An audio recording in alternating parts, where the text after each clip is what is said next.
In this video, I'm going to show you how to add stocks in Chartink Watchlist.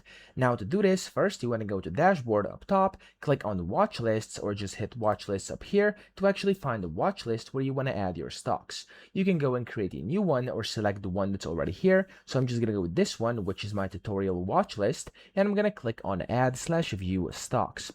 Whenever you do this, you can then go and add stocks a few different ways. You could go and select a file to actually upload them, so it can be TXT or CSV files, which of course has to have symbols or ISINs, or you could just go and use the easiest method, which is manual, by clicking search stocks here, and then you can simply type in the stock name, look for it, and then just essentially click on it, and when you click on it, the stock is going to be added to your watch list. So we can do this for whichever stock you want, just like this, and there we go, they're going to get added onto your list. You can then go and customize these columns over here. You can go and copy them. You can get a CSV and Excel, or of course whatever you want. Okay, so that's essentially how to add stocks to a watch list. I hope this video helped you out. If it did, please subscribe to the channel and help me out as well.